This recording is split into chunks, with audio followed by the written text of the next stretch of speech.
Hey, saison 2. Saison 2, mon pote. Hey, Voilà. 2026, premier épisode 2026. Ouais. Je compte en faire 26 cette année. Puis l'année prochaine, Un par 27. 2 semaines, mettons. Ben non, l'année prochaine, 52, un par semaine. On est fous de même. Non, mais pour vrai, j'ai rends pas de goal de nombre d'épisodes, mais je suis très content de me rasseoir avec toi dans Moi aussi. ton salon. Là, on est dans mon salon. Exact, ça fait bizarre. Hein? Exceptionnellement. Changement de décor. Ouais. Non, je suis un peu dépaysé, mais en même temps, avec une quantité astronomique de vinyle derrière nous. Voilà. Puis ce que vous voyez pas, c'est que le plus beau vinyle est là. La bonne femme? La bonne femme. Ouais. Je parle. On a un public, Oui, c'est la première fois qu'on a un public. c'est vrai. C'est voilà. Est-ce qu'une personne, c'est un public? Oui. Ouais, hein? Ah oui. On a-tu dit spin-moi ça? Non, c'est pas ça.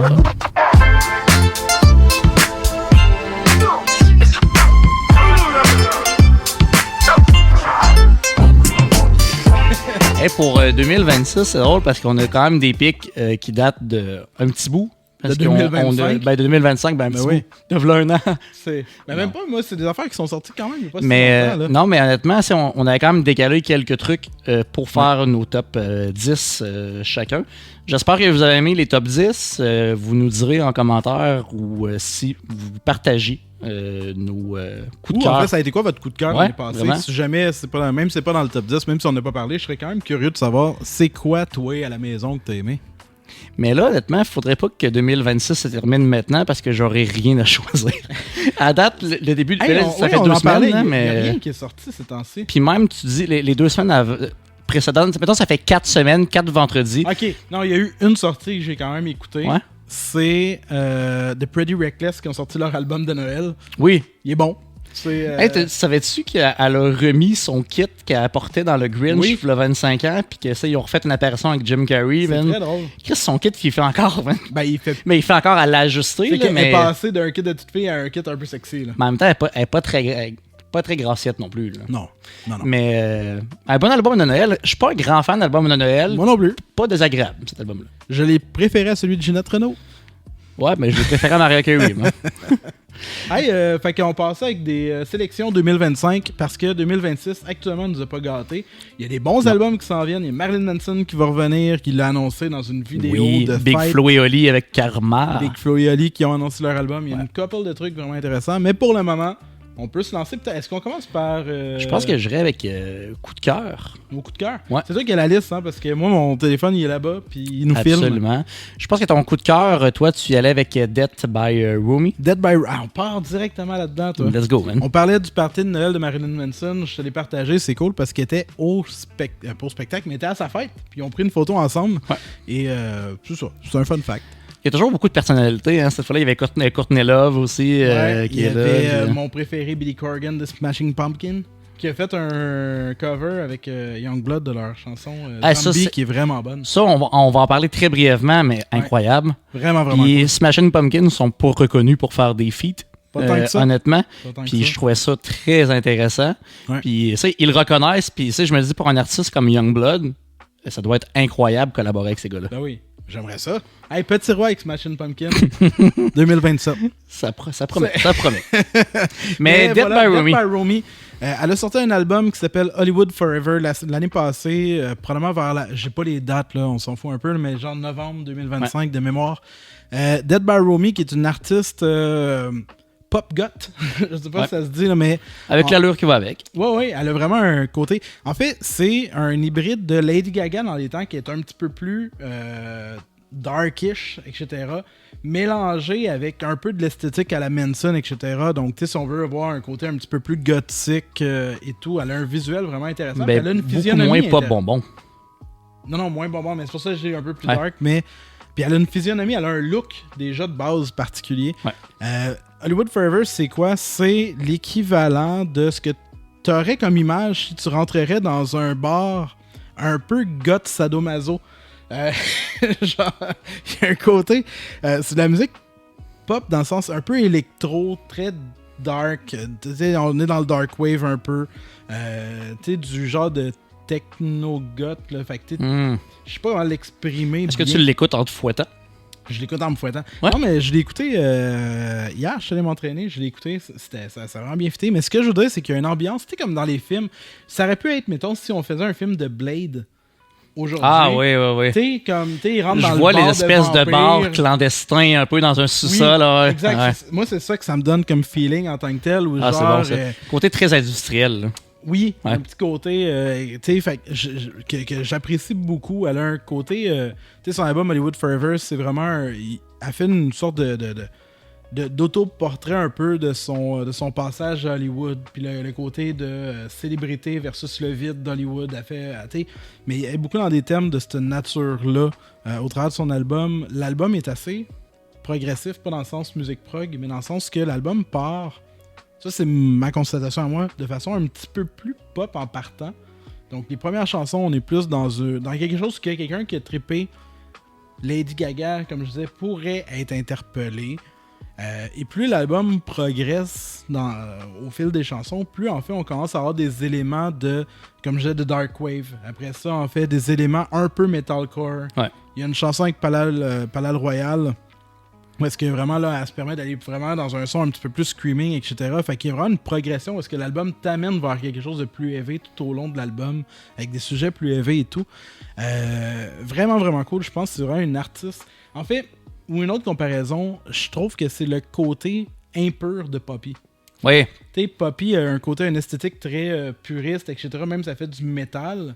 Là, on dirait qu'on est un peu dans l'inverse, parce que la musique est un petit peu plus pop que Poppy quand elle fait du métal, mais avec une esthétique beaucoup plus sale, beaucoup plus sombre. Mais Pas sale, mais plus l'esthétique sombre. est fort, le son est fort, elle a son son, son appartenance. Ouais. Moi, je verrais très bien faire une première partie de genre Combi Christ, Mindself, Self-Indulgence, Murder Dolls. Ouais. C'est tous des trucs comme ça se fond bien, son univers est varié. Tu sais, il est pas du tout catchy, mais très unique. Je trouve ça super intéressant, puis elle fit dans le portrait avec Manson. Aussi, tu regardes un à côté de l'autre, puis ils sont pas si étrangers que ça. Chloé va pouvoir me dire, c'était quoi le bar? Parce que, tu sais, il y avait un bar un peu gothique à Montréal à un certain moment. Comment il s'appelait? J'ai vraiment un blanc sur le nom, là, mais c'est le genre de musique qui aurait joué là. Mais bref. Pas les catacombes. Les catacombes. C'est ça? Ouais, les catacombes. Tu sais, c'est genre, Ouais. aurait pu aller jouer aux catacombes, ça aurait bien fité. C'est hâte, c'est comme bar, ouais. Quand je l'écoutais, mon référent, puis tu vas l'avoir, puis c'est peut-être pas tout le monde, tu sais, dans Terrifier 2, oui. un moment donné, elle s'en va dans un bar, puis c'est une chanson de Powerman 5000 qui joue en background. Tu sais, c'est un peu un genre edgy Halloween, etc. Ça fit vraiment. Il y a un côté Halloweenesque quand même dans ce qu'elle fait. Bref, j'ai vraiment. C'est un coup de cœur, c'est une découverte en tant qu'artiste. Je l'ai fait. Mais je pense que c'est moi qui l'ai fait découvrir avec Chloé, mais je suis pas sûr. Mais qui est devenu aussi probablement dans ses coups de cœur de l'année passée. Donc voilà. Fait que si t'es fan de. Tu sais, Technogoth. Mais voilà, fait que Dead by Romy, gros coup de cœur. Allez écouter ça si vous tripez. Comme je disais, pop, mais dans le sens que c'est quand même accessible, mais avec une proposition vraiment intéressante, un sujet intéressant, une voix intéressante. Il y a un petit côté vraiment. C'est ça, un petit côté qui m'a interpellé. Ah, mais c'est un choix vraiment très intéressant, coloré, unique. Donc, Yes. excellent choix, encore une fois. Moi, j'aimerais dire que je suis dans la même. Ton cœur a battu pour qui, toi? Ben, pour toi, tu sais bien. Toujours. C'est C'est pas pour rien qu'on a un duo ensemble, mon ami. Non, mais pour vrai, je t'ai trompé avec un Français. Ah non. Et une Française aussi, mais ça, c'est une autre histoire. Donc, pour vrai, j'ai choisi Vianney. C'est toi qui me l'a fait découvrir celui-là. Non, c'est pas toi. Ça, c'est un autre pic, désolé.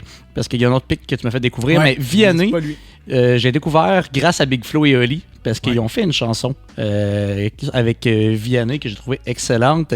Vianney, moi, je suis un amoureux de la chanson française catchy, quand même, honnêtement. Puis, je suis un grand fan de Christophe Maé. Ouvert, c'est très ouvertement.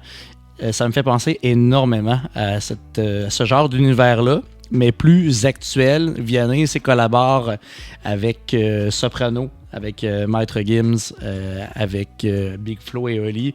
L'album que je vous parle, c'est A2, A3. C'est un album qui est paru il y a quelques années. C'est vraiment un album, honnêtement, côté texte, la texture, la composition. Honnêtement, c'est un univers qui est vraiment super bien réalisé. Il est coloré, il fait du bien. Tu sais, je pense qu'actuellement, ça fait un petit bout que j'ai ce mood-là, mais j'ai le goût quand même de tendresse, de bonheur, de lumière. puis d'un petit côté dynamique, catchy. Puis tout ça me donne ce que j'ai besoin actuellement. Ça fait du bien, ça me fait sourire, c'est entraînant. Puis je pense que les paroles sont bien choisies, la musique aussi, c'est accessible à tous. Puis je pense que c'est hyper grand public. Puis ça a un côté un petit peu cucu, mettons, honnêtement. Oh oui. Puis j'adore ça, je suis très assumé par rapport à ça. Mon ami Chloé dirait que je suis ma tante. Pas faux. Je l'écoute en faisant mes mots cachés, puis bien heureux avec ça. Moi, souvent, mes coups de cœur viennent avec un mot caché, tu comprends? Ouais. Ça là aussi, ma petite marche matinale, tranquille. Puis, mais honnêtement, Vianney, c'est un artiste qui est, je pense, assez in en France actuellement. Mais la chanson, Il faudrait, avec Big Flo et Oli, c'est une chanson qui est puissante. Vraiment une très bonne chanson. Ça parle de la mort d'un être cher. C'est d'une conjointe. Je trouve ça vraiment beau. C'est attendrissant. Puis moi, ça vient aussi me toucher, ce genre de paroles-là, ce genre de musique-là. Je pense que ça fait rayonner mon petit cœur de monsieur. Ah, c'est beau.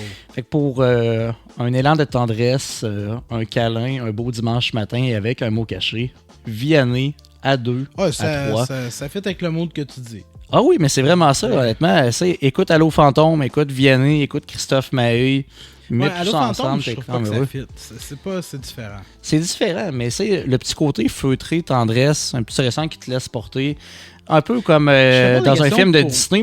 Moi, je pense que je me ferais quand même transporter par plusieurs oiseaux blancs. Moi, je l'ai dit, puis je le signe, là. Vianney, c'est exactement Wilfrid Leboutillier pour le Québec.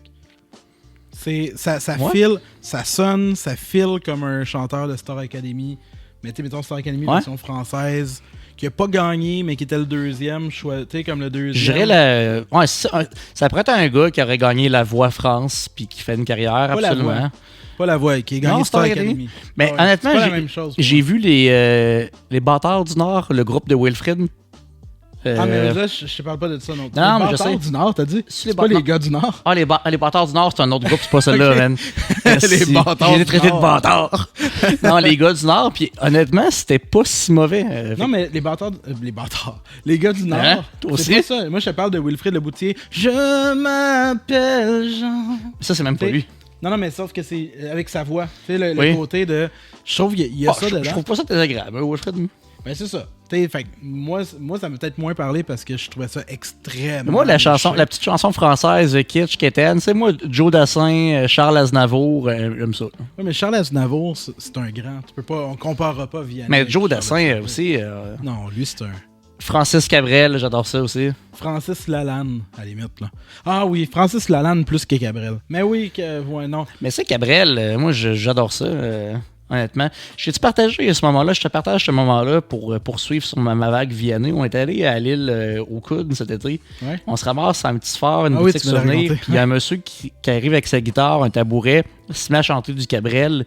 Puis là, il y a plein de personnes, mettons, hommes, femmes de tout âge, vieux, moyens, puis tout. Entre 70 et 90, là. Ouais, 90, 120, mettons. Puis, mais non, c'est ça. Ben, du monde de tout âge, autant, c'est du monde de 30, 40, 50 et plus vieux. Puis toutes des chansons en répertoire, c'est Petite Marie, peu importe, c'est que tout le monde connaît. Puis c'était super touchant comme moment où tout le monde en chœur se met à chanter. Il y a des gens qui traversent la clôture, qui vont chanter avec. Tout. Puis c'était vraiment un beau moment de collectivité. Ouais. Puis je trouvais que ce genre de musique-là, c'est kitsch, quétaine, française ou québécoise, ça fait naître des petits moments comme ça. Puis je pense que ces petits moments-là, moi, font du bien à mon petit cœur de monsieur. Ben, c'est correct. Puis Vianney, c'est carrément ça, mon homme. C'est vraiment une douceur. Ça fait juste transgresser. J'aime Christophe Mahé. J'aime la musique française. Ça fait juste dépasser pour moi la ligne. Ouais. C'est plus de la chanson française, c'est une star. Tu sais, le côté genre...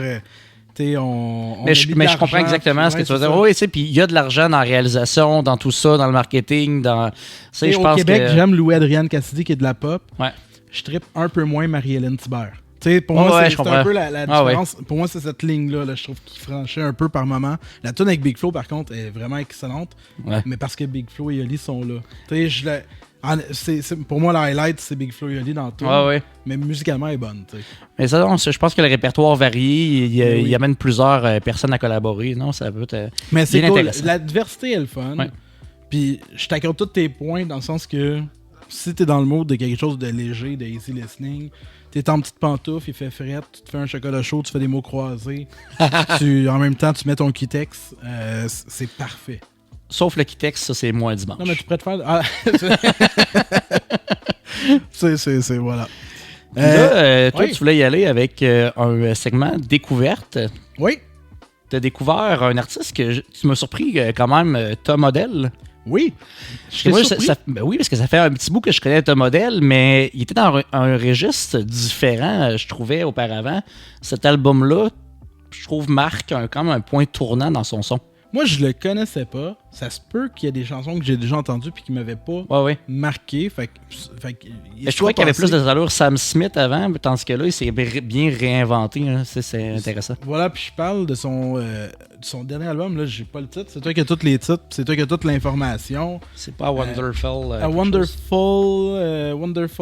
Wonder de la Wonder Boy. Oui, c'est tout ça. Mais bref. Tout ça ensemble, honnêtement, l'album, c'est A Wonderful Life. Ah, c'est ça, Wonderful Life. Yeah. Donc, il a fait une version de luxe que j'ai pas écoutée, fait que je vais parler de la version de base qui est sortie. Donc, Tom Odell, je le connais pas tant que ça. Je sais que ça fait longtemps qu'il roule sa bosse, parce que quand j'ai découvert, je suis allé voir sa discographie, puis j'ai été étonné, il roule depuis les années 90. Là. Fait que, tu sais, c'est vraiment un artiste qui roule sa bosse depuis longtemps, qui a l'air d'être sur la scène depuis longtemps. Fait que, probablement que tu nous écoutes, tu fais... Voyons qui découvre Tom Odell, genre en 2025. Ça, je te dis, ça fait un bout qui roule. Un artiste britannique, hein, je pense. Ouais. Puis, en fait, j'ai accroché, mais vraiment, vraiment fort. Je l'ai écouté vraiment beaucoup, cet album-là. Fait que je pourrais pas faire les comparatifs avec ça versus ce qu'il a fait avant. J'ai pas non plus backtracké. Je suis pas allé écouter ce qu'il a fait avant. Mais cet album-là, en fait, mélange beaucoup d'influences que j'adore. En fait, c'est beaucoup imprégné dans le soft rock britannique. Des fois, il y a des accents qui me rappellent en fait Radiohead. Des époques, du early, mais pas du côté rock, mais des chansons plus calmes, en fait, comme No Surprises de Radiohead sur Rocky Computer. Ce genre de vibe-là, un peu mélancolique, avec une voix très fragile qui va se promener entre des high pitch, low pitch, avec beaucoup de sensibilité, puis une fragilité dans la voix qui m'interpelle beaucoup. Une production super belle en tant que telle. Chaque chanson en fait vraiment une belle réalisation, une belle instrumentation. Honnêtement, toi, en fait, tu parlais de l'autre comme Feel Good album. Pour moi, ça, c'en est un Feel Good album. Ah, 100%. Où est-ce que tu écoutes ça, c'est relaxant, c'est tranquille. Puis c'est ça, si vraiment t'aimes ce mood-là, en fait, de Radiohead, Hockey Computer, sans le côté rock, plus le côté soft, même des chansons plus smooth de Muse, à certains moments, parce qu'il y a vraiment une voix de cette nature-là en tant que telle sur cet album-là. Une musique feutrée un peu, style Leonard Cohen vers sa fin de vie avec You Want It Darker, ce genre de trucs-là. Fait que tu sais, des trucs un petit peu plus mélancoliques, enrobés. Mais ça a beaucoup de texture, beaucoup de profondeur. Puis ça m'a surpris, je te disais, parce que c'est le genre de coup de cœur que j'aurais pu avoir. Ouais. Qui, moi, genre de truc que j'écoute régulièrement. Puis c'est un excellent choix. Puis justement, je pense que ça vient chercher plein d'éléments du rock britannique à sa sauce à lui. C'est soft, c'est puissant, c'est précis. Puis honnêtement, ça transporte. Fait que ça, je pense qu'il a créé un bel univers dans cet album-là qui te permet vraiment d'aller au fond de tes tripes. Où il y a un petit côté, puis tu sais, je vais mettre vraiment beaucoup de pincettes, il y a un petit côté Coldplay par moment, mais sans le côté cheesy de Coldplay. T'sais, sans le côté très radiophonique. Pas autant qu'Yellow, mettons. Là. C'est quand même... Non, c'est ça. C'est moins encore là vedette que Coldplay dans la façon de le livrer et tout. Puis c'est moins léché que Coldplay, mais juste dans les soupçons de mélancolie qu'il peut avoir ou dans les textures. Coldplay, dans certains albums, il travaille beaucoup quand même sur les textures musicales, etc., qui sont intéressantes, tout dépendant de l'air. Tout ça, mais je pense principalement aux plus vieux albums, Viva la Vida, etc. Bref, c'est vraiment un bel album. C'est super poétique, c'est super bien écrit, c'est super bien réalisé. C'est du genre d'album qui, pour moi, frôle la perfection pour ce que c'est. C'est fou à quel point la musique britannique, le rock britannique, les chanteurs britanniques, je trouve tellement qu'il y a une puissance puis une qualité musicale là-bas, là, c'est incroyable. Ouais. Hein. Il y a plusieurs chanteurs comme ça, un Sam Smith aussi. C'est tous des gens qui ont une puissance, une voix qui leur est propre. Il y a vraiment, je pense, des racines super fortes musicales. Je sais pas pourquoi, mais le rock britannique, comme on a déjà parlé dans un ancien podcast, c'est name it, il y a tellement de groupes, tellement d'influences. Il y a beaucoup de mouvements qui sont partis de là-bas. Exactement, là. Puis encore aujourd'hui, il y a encore des trucs hyper forts, puis cette voix-là de Tom Odell, marque encore la puissance britannique même actuelle. Ah ouais, absolument. Ça démontre encore qu'il y a une scène active, il y a une scène forte. Ouais, vraiment. Qui existe et qui continue et qui poursuit. Mais voilà. Fait qu'allez voir Tom Odell, T-O-M-O-D-E-L-L. Juste au cas où, parce que c'est moins convenu comme. A Wonderful Life. A Wonderful Life. Wonderful Life. Moi, je me déplace un petit peu plus loin, mais pas de temps. Je m'en vais en Allemagne. Colin de Bin. Avec mon coup de cœur, puis honnêtement, putain de merde. Lévi Sect. Ah oui. Incroyable, le pianiste. Je parle de l'album Classified Fusion. Hein? Fusion? Classified Fusion. Mais parce que c'est... Est-ce que c'est Lévi.sct ou Lévi.sect ou Lévi Sect? Je pense que c'est Lévi Sect. Peu importe, parce que son nom, c'est comme Schurchman. C'est levi.sct. Lévi Sect. Ben, c'est, mettons, ça, je sais pas comment le prononcer, fait que je le prononcerai pas. Puis ce gars-là a des doigts, comme ma fille dit, ça prend des doigts d'ange pour jouer ce qu'il joue. Puis je trouve ça cute puis vrai en même temps. Ce gars-là, dans cet album-là, ça fait... Combien d'anges jouer du piano? Ben, toi. J'ai aussi Joe Blanchette là, dans une Zen qui va être là le 4 mars aussi, qui a des doigts d'ange. Mais non, mais honnêtement, ce gars-là marie à la perfection. Ça, cet album, pour moi, ça ne fera pas la perfection, ça dépasse la perfection. Honnêtement, je trouve ça incroyable parce qu'il mélange à la fois des classiques de Mozart, Beethoven, Schubert, peu importe, Schubert. En tout cas, peu importe Wagner ou peu importe, c'est vraiment la perfection des compositions classiques intemporelles avec vraiment sa touche à lui, des côtés plus techno, plus actuels, très fusion. Fait que c'est souvent quand on parle de progressif ou de Zappa, on parle de jazz fusion. Là, je te parle de classique fusion. Ça, c'est vraiment ça le nom de l'album, Classified Fusion. Puis c'est un album avec des chansons très courtes. C'est un album qui fait seulement 33 minutes avec des chansons de 1 à 2 minutes, souvent, des fois 3.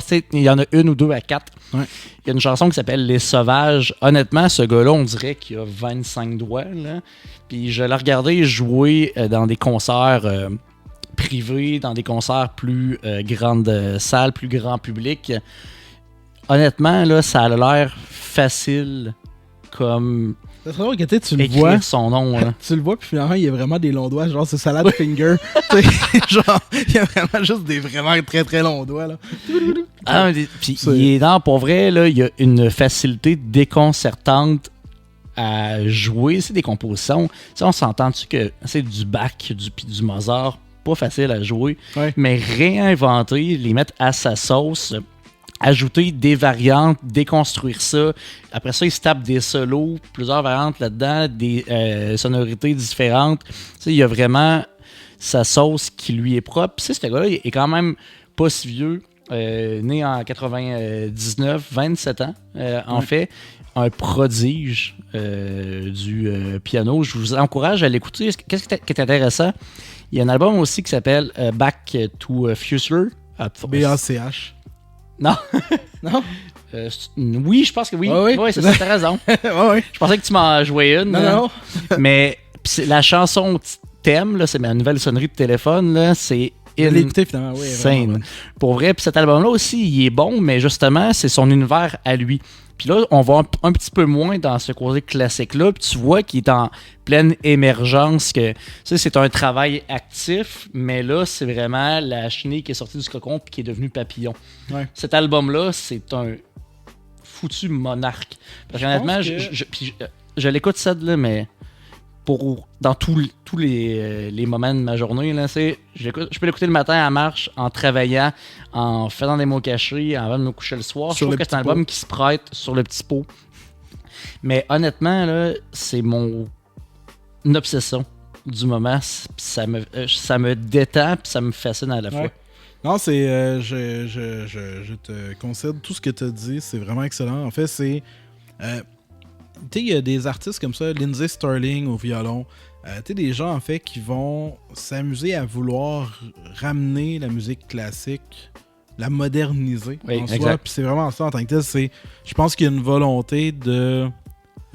C'est pas de réinventer, en fait, c'est de moderniser le classique puis d'être capable d'en faire entendre à des gens qui auraient peut-être pas écouté du Mozart ou du Bach forcément, mais en fait en ayant modernisé le son, puis il s'amuse à faire beaucoup de référents au travers. Fait qu'il va mélanger du Bach puis faire des référents de musique de pop culture. Là, j'ai pas les bons référents en tête, là, mais c'est comme si, exemple, il te faisait Moonlight Sonata de Beethoven, puis qu'après ça, il va inclure, mettons, on va dire Still Dre au travers, puis il va revenir. Fait qu'il s'amuse en fait à aller incorporer des éléments de la musique contemporaine, en fait d'aujourd'hui, en fait moderne, au travers, puis tout ça en étant super fluide. Fait que ça fait en sorte que quelqu'un qui ne peu ou pas de sensibilité à la musique classique peut l'écouter puis s'amuser à l'écouter puis à entendre des airs de la musique classique, mais en ayant vraiment tout le temps des petits points de ça je reconnais cette chanson-là ou je reconnais cette passe-là. Sans des fois, il y a des affaires, j'étais comme, je sais que je connais ça, mais j'ai pas mis le doigt sur c'est quoi la chanson qui jouait, mais juste tout le temps des petits moments où je suis comme, oh, tu sais, c'est venu accrocher mon oreille. Ça crée des résonances fortes, puis c'est la meilleure façon de l'amener, comme tu dis. Je pense que ça amène les gens à redécouvrir la musique classique, mais c'est remixé. Puis que ça peut être le fun. Au bout du jour. Puis je pense que ça fonctionne, ce que tu dis, ça le fait avec moi. Je suis pas un grand amateur de classique au quotidien. C'est très rare que je vais écouter des albums de piano. Mais cet album-là de piano me fait adorer le piano, puis m'a emmené à essayer de découvrir d'autres artiste aussi, mais quand même assez unique en son genre. Mon répertoire est quand même plus étroit à ce niveau-là. Mais si vous voulez redécouvrir le classique, avoir un côté déjanté puis voir un réel virtuose, allez écouter ça. Si jamais ça peut aider quelqu'un X, moi j'ai failli en parler parce qu'il a sorti un album l'année passée, mais Ethan Bortnick, qui est un artiste qui a beaucoup en fait ressurgi dans TikTok et compagnie à un certain moment parce qu'il faisait des vidéos où il se met à jouer ses tunes au piano, puis il y a un côté très virtuose au piano, en mélangeant de la pop, etc. Il y a un petit peu le même style de jeu au niveau du piano en tant que tel, sauf que là, il n'y a pas de voix, c'est 100% instrumental et tout, puis c'est le piano qui parle, c'est pas la voix. Mais dans les envolées de piano que Ethan Bortnick fait, c'est un petit peu dans la même veine de jeu en fait que Levisek. C'est un bon parallèle. Avec la voix, lui, Ethan Bortnick aussi, incroyable. Son dernier album, by the way, j'en parlerai pas forcément dans un prochain épisode, mais allez l'écouter, il est vraiment, vraiment excellent. Il est sorti fin de l'année passée, ou peut-être milieu de l'année passée. Quand je suis retombé dessus, je savais pas qu'il l'avait sorti, je l'ai écouté, vraiment, vraiment sublime. Allez écouter ça aussi. Mais Levisek, super belle découverte. Avoue, je pense que tu l'as écouté avec Théo aussi, avec ton fils. En jouant à un jeu, en a que tu me disais que tu l'écoutais. Ma fille, c'est pareil, elle met donc le piano. Puis c'est le genre de truc que je pense qu'il peut accrocher tout le monde. Moi, je me rappelle une fois, je m'en venais avec ma blonde et ma fille ici. Je l'ai mis dans l'auto, en sachant pas trop quoi écouter à ce moment-là. Puis on a trippé au début, je voulais juste te montrer une chanson. Puis en fait, mais laisse-le jouer, c'est vraiment accrocheur, c'est bon. Fait qu'honnêtement, là, je pense que ça a un haut potentiel d'accrocher un peu n'importe qui, de n'importe quel âge. Absolument. Là, tu dirais qu'un spin-moi ça. Spin-moi ça. J'aurais pu aller chercher mon vinyle parce qu'il est arrivé, mais t'es pas allé. Je suis pas allé le chercher, mais je l'ai. C'est The Pretty Wild qui ont sorti Zero Point Genesis, qui est leur premier vrai album. Excellent choix. Qui ont sorti sur Sumerian Records. Qui en fait sont probablement la maison de disques la plus prolifique en termes de musique metalcore en ce moment là. Et donc vous devinerez que c'est un album de metalcore. Pretty Wild, c'est deux filles qui sont aux commandes. Je connais pas leur nom, ça m'intéresse pas. Mais non, mais en fait c'est deux filles. Il y a des gens qui les connaissent parce qu'ils ont sorti une chanson qui s'appelle Sleepwalking. Et avant de faire leur gros drop, ils font un genre. Elle fait un éternuement en fait. Fait que c'est. Au lieu de faire un genre de bleu, elle fait juste éternuer. Puis le drop part. C'était devenu un peu comme viral à un certain moment à cause de ce bout-là. Donc, si jamais il y a des gens qui peuvent avoir des référents, tout ça, c'est un groupe, c'est ça, qui ont sorti leur premier album. C'est vraiment, ça s'inscrit.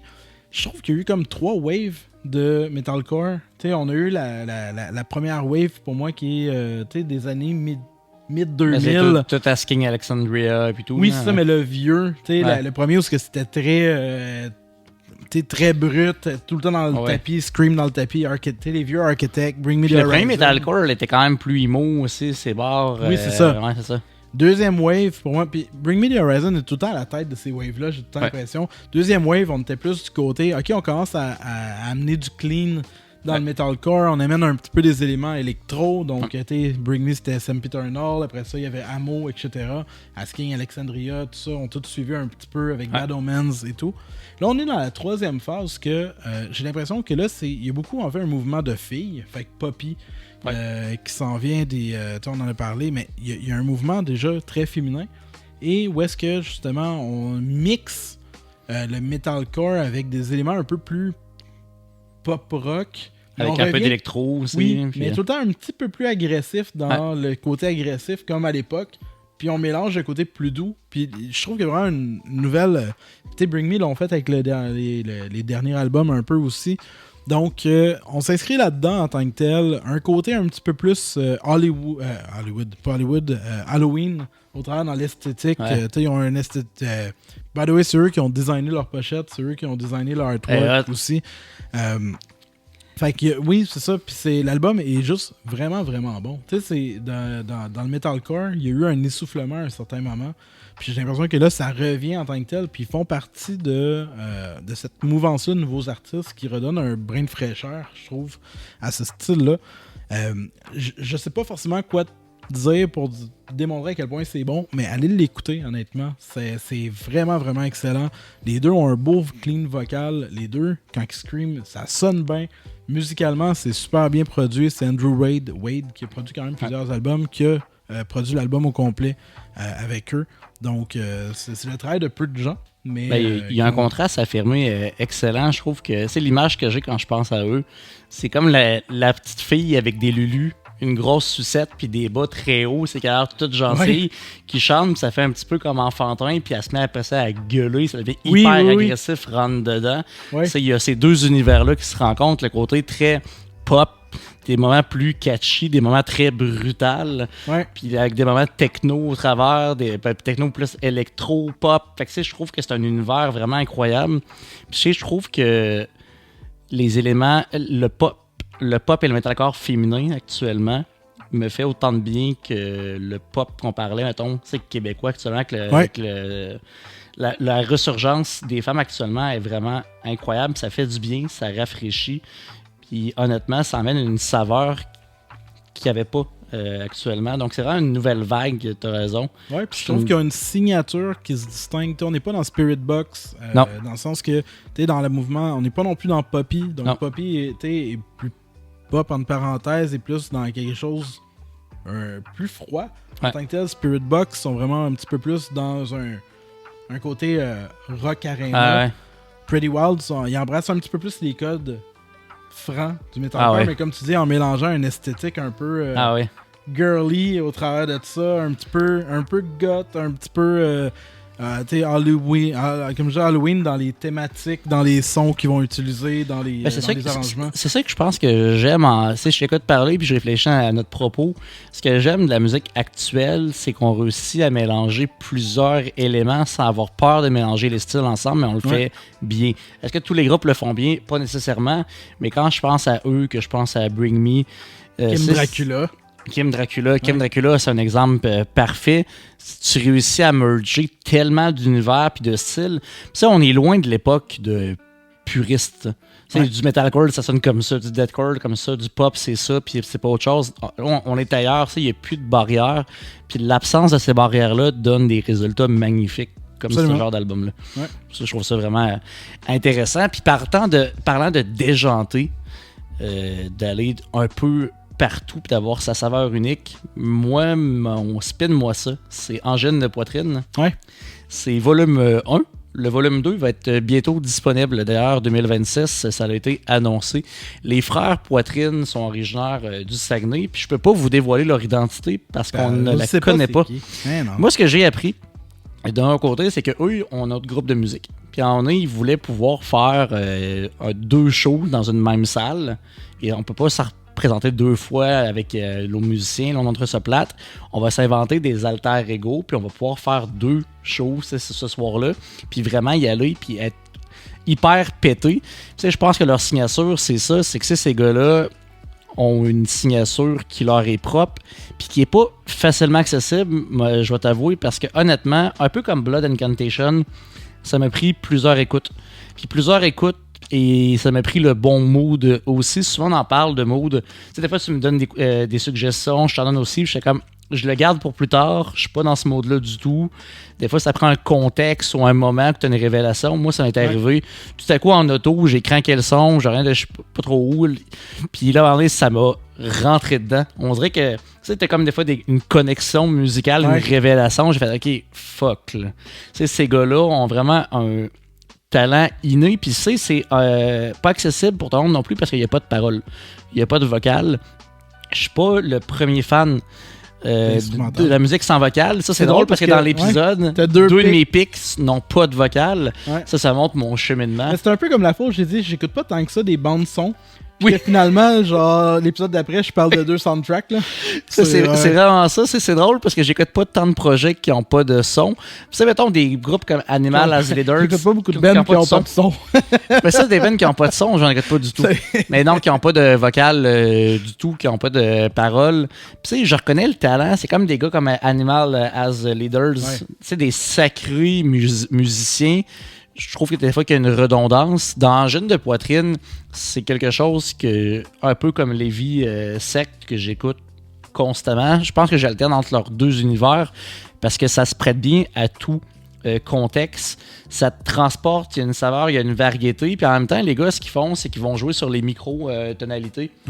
Ils vont jouer sur la répétition aussi. Puis ils ont conçu avec un d'autre du Saguenay, une guitare qui est à la fois une guitare et une basse, ou ce qui peut vraiment de son côté. Puis tu l'as vu sur scène, il y a je sais pas combien de pédales, puis de sons, puis de préambles, puis de trucs pour créer la répétition. Ils ont leur look à eux pleinement, qui c'est blanc et noir avec des petits picots dans leur décor. Jaune, tout est vraiment picoté, carré. Picoté. Ils ont leur symbole de triangle qui fait penser un peu à l'Illuminati. Ils arrivent, ils parlent pas. Fait que tu sais, ils ont un côté hyper enfantin. Puis en même temps, très complexe. Il y a un mystère qui plane. Tu sais, je trouve que l'univers qu'ils ont créé, autant dans leur visuel que dans leur musique, que dans ne pas connaître leur nom. Puis récemment, je ne sais pas pourquoi, mais il y a eu le RSD. Pendant le RSD, il y a eu quelques spectacles locaux. Mettons, au Saguenay, c'était Jeune de Poitrine qui était au Disquaire Planète Claire. À Québec, c'était Enfants Sauvages, je crois. À d'autres Disquaires, il y avait d'autres groupes. Tout ça pour dire que c'était vraiment saveur locale, spécial RSD, Québec et tout, Canada. Et en Jeune de Poitrine, surprenamment, Planète Claire n'était pas plein. Il y avait, mettons, je sais pas, 80 personnes. Maintenant, ils affichent sold out partout en Europe. Ils ont été signés maintenant pour l'Europe, l'Allemagne, les ci, les ça. États-Unis, Canada, Québec, ils sont sold out partout. La folie. Ils ont été invités à Radio-Canada. Tu vois dans un bulletin de nouvelles passer en arrière. C'est vraiment une folie. Puis ils ont été découverts. Vraiment. Il y a eu un boom de leur côté. Un peu comme Sarah Dufour fut une époque après le Zénith et tout, c'est que ça crée une effervescence. L'effervescence en Jeune de Poitrine, elle est là. Vous les avez peut-être reconnus par leur look ou par leur musique. Moi, je vous invite à prêter une oreille attentive. Parce que là, faites pas la vaisselle pour la première écoute. Assisez-vous, prenez le temps, le bon moment que vous êtes attentif, que vous avez pas la tête pleine. Plus qu'une écoute. Oui, puis plusieurs écoutes. Plusieurs écoutes, tu vas faire « Oh, OK, attends un petit peu, c'est particulier. Ça va rester particulier. » Il y a des éléments répétitifs, des éléments, c'est comme on dit dans la micro-tonalité, il y a une complexité. Mais en arrière de cette complexité-là, il y a aussi beaucoup d'accessibilité. Moi, j'ai un sentiment de bien-être quand je l'écoute. Ça me transporte, ça me fait quand même du bien. autant que Vianney m'emmène dans la tendresse, Angine de poitrine m'emmène dans des éléments, dans un territoire inconnu qui fait du bien. Ça nous transporte dans quelque chose qu'on n'est pas habitué parce qu'à l'oreille, c'est quand même dérangeant. Puis en nez, tu t'y habitues. C'est qu'en fait, l'affaire, c'est qu'il joue beaucoup, comme on disait, sur les microtons. Puis un microton, c'est que souvent, dans la musique, on a tendance à entendre des tons et des demi-tons. Fait que mettons un do dièse. Fait qu'on est dans le do, ré, mi, fa, sol. Parce que là, on s'en va jouer entre un do puis un do dièse. Fait que là, on a l'air... Ce que ça donne comme impression, souvent, en fait, c'est de jouer des accordés. Fait que c'est beaucoup ce côté-là, en fait, qui réside. Fait qu'on tombe dans des semitons où est-ce que notre oreille n'est pas habituée. Fait que ça vient déranger notre oreille qui est habituée d'entendre des tons clairs. Donc, c'est pas les seuls qui le font en tant que tel, mais ils le font bien, d'une part. Deux, comme tu dis, c'est un peu comme la musique techno, mais avec des instruments dans le sens que c'est du build-up. Puis là, je veux pas parler à leur place. T'sais. Moi, c'est mon impression que ils vont jouer avec des loopers. Fait qu'ils vont looper en fait quelque chose, qu'ils vont construire non-stop par-dessus jusqu'à monter sur un climax. Fait que ça fait en sorte qu'il y a quelque chose de très méditatif quand tu l'écoutes parce que là, tu tombes dans ta bulle, puis vu que c'est cyclique, il y a quelque chose en fait qui devient un peu omnubilant quand on l'écoute.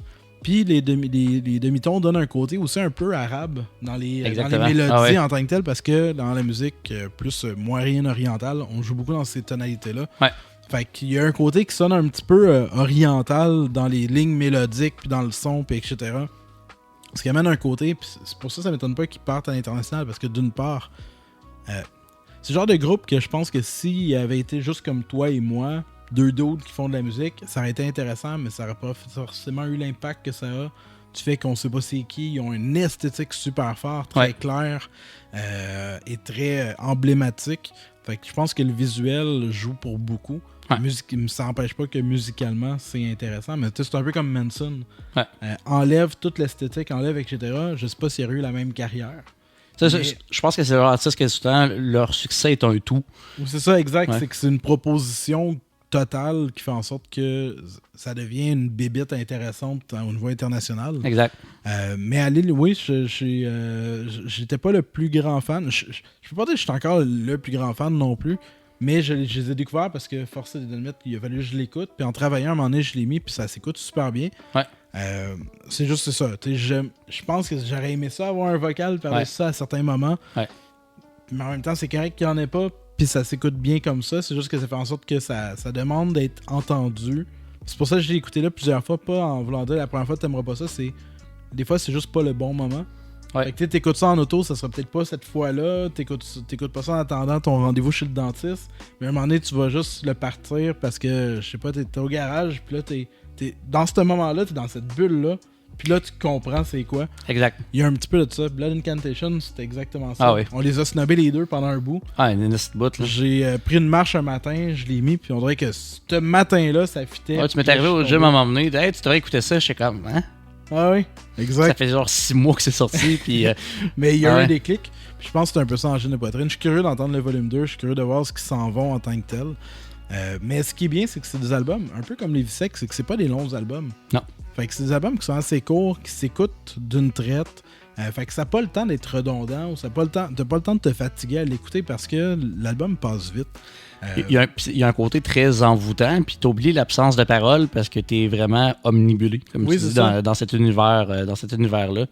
Puis quand j'ai découvert, j'étais au travail, j'étais concentré, fait qu'on dirait que ça m'a aidé, ça m'a focusé.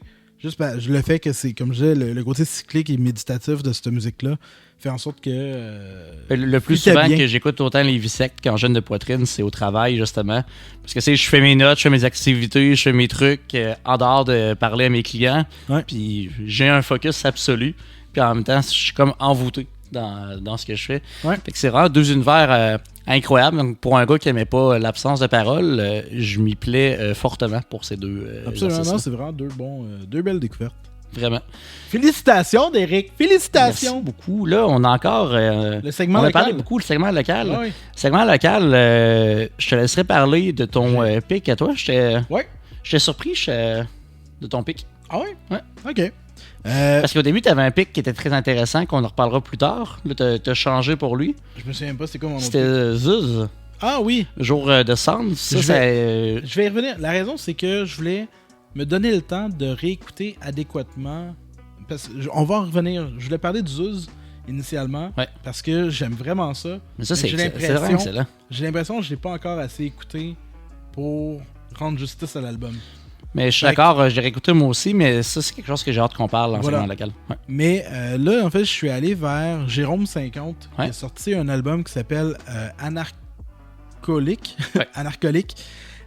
Jérôme 50, ça fait quand même longtemps qu'on l'écoute. Il y a mon gars qui a trippé dessus, en fait, et tout. On l'avait déjà vu dans la rue de Québec. C'est un musicien de rue.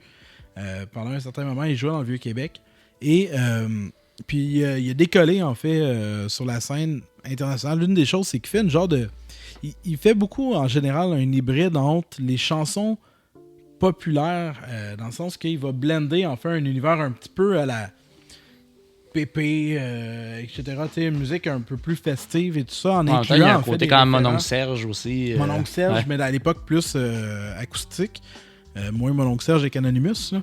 Mais en mélangeant, il va reprendre, mettons, trois petits chats, mais il le réinventer avec d'autres paroles. Il s'amuse beaucoup à faire des blends comme ça en tant que tel. Son dernier album, Anarcholique, il me parlait un peu plus que les autres, personnellement, parce que j'aime la proposition. En fait, on est dans quelque chose qui est un petit peu plus adolescent, dans le sens que... mais dans les propos aussi. Ben, oui, sur certaines chansons. Mais c'est en fait, il est allé dans un côté plus punk, plus sale en tant que tel. Donc, et on se promène dans plein d'influences, de choses que j'ai pu écouter. Il y a des chansons borderline qui peuvent me faire penser à du vieux Blink, à du Bad Religion. Par moment, en fait, on tombe dans du Dead Kennedys, dans les genres d'influences et tout. Mais au travers de tout ça, en fait, avec tout le temps un thème humoristique-ish, ou à des moments où ce que il parle du fait que quand tu parles plus ado, il y a une chanson qui s'appelle Il n'y a plus de poudre dans poudre. Là. Ouais. C'est ce genre de chanson-là. Il y a une chanson aussi qui accumule plein de sacs. Puis tout, Oui, c'est ça. Il y a un côté bon enfant, ça un peu plus adolescent dans les propos. Mais musicalement, on dirait que ça m'a vraiment interpellé plus parce que j'aime le côté plus sale.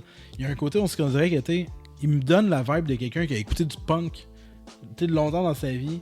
Et qui n'a pas joué ça. T'sais, un peu comme si demain matin on se mettait à faire du metalcore. Ou parce qu'on en écoute plein, mais on fait pas forcément la musique de ce qu'on écoute le plus. Entre parenthèses.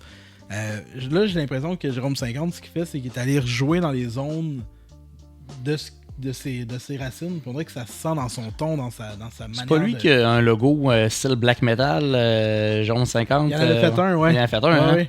Puis voilà, puis honnêtement, vu que c'est un segment local, on n'éternisera pas non plus, mais j'ai vraiment aimé. Si vous aimez, c'est ça. Il y a des moments que ça m'a donné des vibes justement de. Moi, je pense que Pépé, Mon oncle Serge, quand même, c'est quand même deux références. C'est musique populaire. Mais il est plus sale dans sa là. Il s'amuse à aller plus sale dans ses paroles, dans ses propos. Mais encore une fois, il diverge assez pour dire qu'il y a des chansons qui sonnent plus Pépé. Après ça sonne Dead Kennedys. Ça se promène en tant que tel. Encore une fois, il s'amuse à faire des référents de chansons pour enfants qu'il revoit en tant que tel. Il y a une version comme punk de L'Arbre est dans ses feuilles. Ouais. Mais en fait, où est-ce qu'il fait une analogie de la pauvreté, où est-ce qu'il part en fait, je suis sûr de qui parle. Avec une vulgarité contrôlée. Là. Mais tu sais, il parle en fait, le premier nain, le nain itinérant. Puis là, moi je sais de qui parle en fait à Québec parce que c'est un gars de Québec. Mais tu sais, qui jalouse en fait l'itinérant qui est pas nain. Puis lui jalouse en fait le dude qui est sur le BS parce qu'il y a plus que lui. Puis le BS jaloux finalement le dude du dépanneur. Fait que là c'est comme un sec, mais là toutes les fois qu'il finit c'est comme il refait la boucle genre le nain qui a envie l'itinérant qui a envie. Fait que il s'amuse à utiliser des référents comme ça de chansons de jeunesse ou ce qui se permet de remoduler un peu avec sa touche à lui. Bref, j'ai vraiment trippé sur cet album là, c'est vraiment vraiment excellent.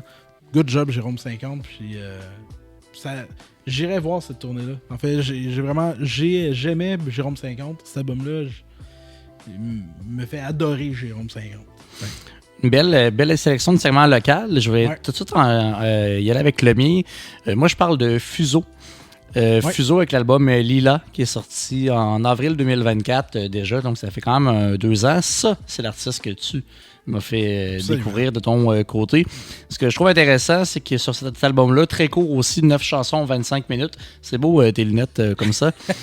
9 chansons, 25 minutes. Puis il collabore là-dessus avec Raphaël Roy, avec Adamo, avec Gros Big, qui est Adamo et J7. C'est un album, encore une fois, une saveur un peu reggae, avec un petit côté populaire, assez rappé, chanté. Encore un petit album que j'écouterais avec un bouquet de tulipes, là, de marguerite. Fait que, je trouve ça encore intéressant. Je me vois gambader dans les champs en chantant du fuseau. Moins cheesy que Vianney. Il est moins cheesy, mais il y a un côté tellement reggae intéressant. Il y a un côté hippie, trio dans les chansons, exact. moins politique puis plus romantique. Serre-moi, etc. de trio. Dans cette vibe-là. Il y a une chanson avec Caracol ici maintenant qui est vraiment bonne. C'est une chanson qui, encore une fois, est très... un album qui est très grand public, qui peut plaire autant aux petits et grands. Puis je pense que ça va dans ma lignée encore de douceur puis de bien-être, mais le petit côté, l'aspect reggae m'a vraiment accroché ce côté-là, parce que c'est dans la musicalité, dans son ton de voix, dans comment il va amener son propos. Ça fait du bien. On est focal dans du Bob Marley, c'est pas ça que je dis, là. Mais les consonances reggae dans son ton de voix puis dans la musicalité. C'est plus du reggae de blanc que du reggae jamaïcain. Oui, vraiment. C'est pour ça que j'ai... Exact.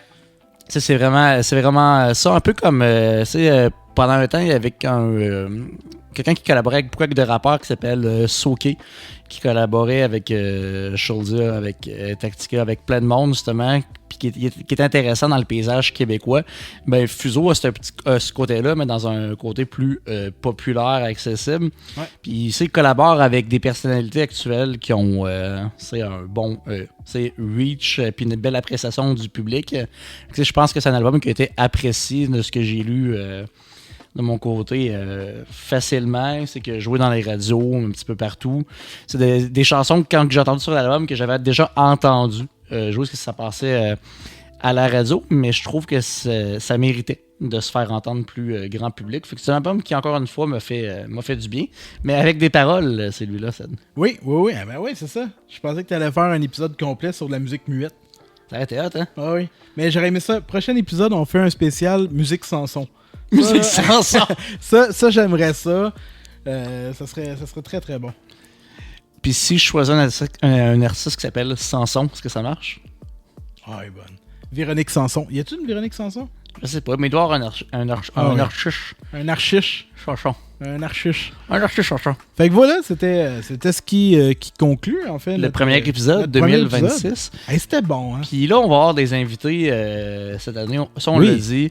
On a déjà des invités en tête. J'ai hâte de vous les faire découvrir. Il y en a un que j'ai hâte parce que c'est un band de prog. Puis moi, j'aime ça du prog. Ah oui. Là, on va recevoir un band de prog. Ça va être vraiment hot. Ça met titille les toutounes.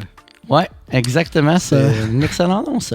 Hey, merci encore pour tes excellents choix musicaux. Ben, toi aussi. Puis là, on continue à vous le dire là, pour avoir des commentaires. Là, si vous avez des pics, des sélections, des découvertes, des trucs que vous voulez qu'on écoute, que vous avez fait, que vous avez trippé ou whatever, quoi, peu importe, québécois, international, envoyez-nous ça. Shoot. Thanks.